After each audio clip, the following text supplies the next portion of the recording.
Lei ha un compito importante.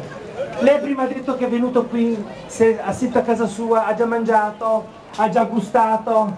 Allora vuole sapere gli artefici dell'aver solleticato il suo palato chi sono? Eccoli qua, glieli lascio in mano. Signori, un grazie particolare dalla Regione Veneto, nelle mani del Presidente del Consiglio regionale, un omaggio a Deus ex machina di Ballotta e dintorni, eccoli qua, Fabio e Cristina, grazie veramente.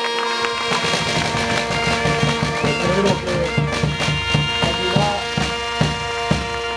al di là dei premi e dei riconoscimenti, quello che vale è la passione che loro mettono per il loro lavoro e il fatto della grandissima ospitalità. Come dicevi prima, qui ci si trova a casa, questo è importante, si degustano cibi, pietanze, ma soprattutto è l'ambiente che crea l'atmosfera. Grazie veramente. Un'invasata, innamorata ed ospitata. È uno sciupa femmina, ecco qua.